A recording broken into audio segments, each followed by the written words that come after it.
how can we believe in a God of love if there is so much suffering in the world?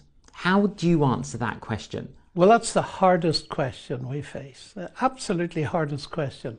And my first response to it is to say, I have no simplistic answer to that question.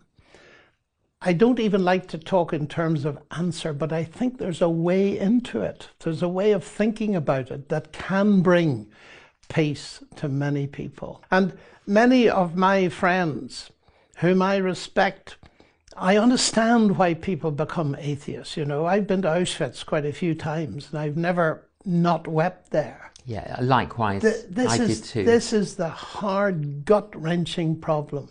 But let's look at it then.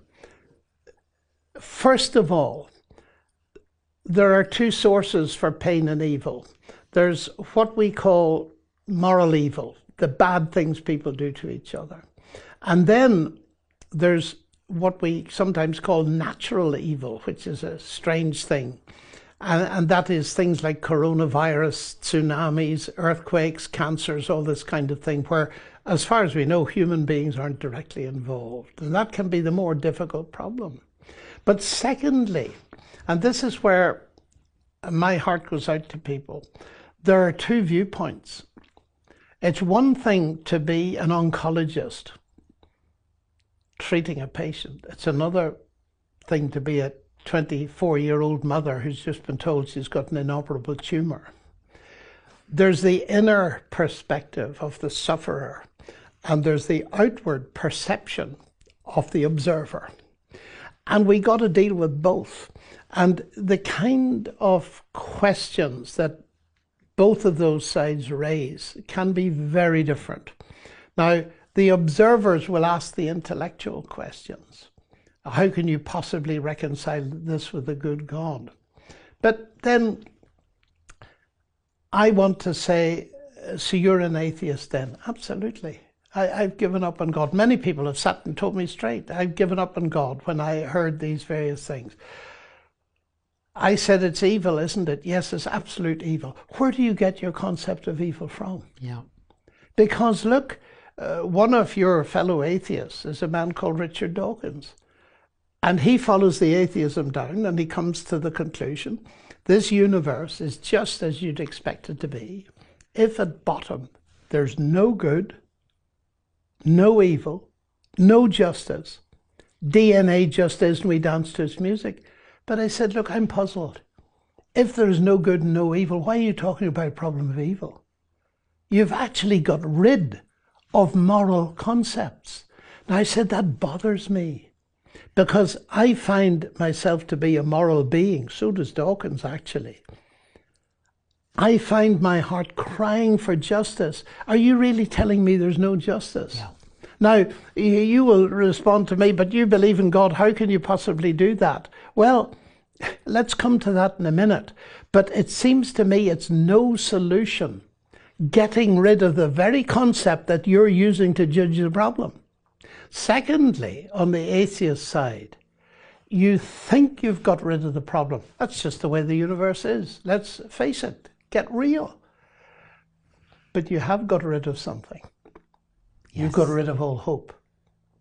Atheism is a hopeless faith. And I say that to people directly. It is hope. You have no hope to offer to that young woman of 24 with a tumor. Absolute none.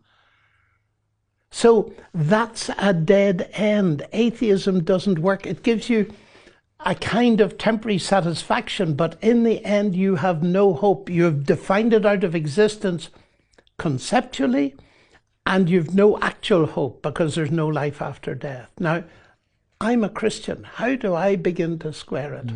And I say, well, at the heart, and this is coming right to the heart of it directly.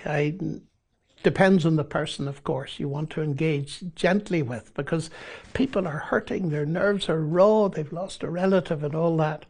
But I say, you know that at the heart of Christianity there's a cross. That is suffering and extreme pain. Now, try and come with me, if you will. I know you might find this very difficult to accept, but the Christian claim is that the person on the cross was God incarnate. So if that is true, and just come with me, if that is true, we can legitimately ask, what is God doing on a cross, if I might put it that way? And surely, doesn't it show you that if that is so, then God has not remained distant from the problem of suffering, but has himself become part of it? Now, I think that's the beginning of a step, but it's not the final step. If God is like that, where can we find hope? Well, the next step is, the next big Christian claim is that God by his power raised Jesus from the dead, so that death is not the end. That changes my whole universe. That changes everything. Because if that's true, it means that there is hope beyond the grave. And sometimes I risk telling them a personal experience. I say, you know, my sister had a 22-year-old daughter, just married to a youth pastor in a church, and she got a brain tumor that killed her. She held on to her faith in Christ. How did she possibly do that? It was a traumatic period for my sister, and it took a long time to manage to come to terms, but she hasn't lost her faith either. Why? Because Jesus brings hope. He doesn't guarantee a release from the physical process of death, but what he does guarantee is a salvation that transcends brain tumors, transcends death. Now, atheism can't offer anything like that. It doesn't mean we don't suffer, we don't have pain, but it means that we have a way in. So I don't give an answer, but I like to point people towards a person who I believe is the answer.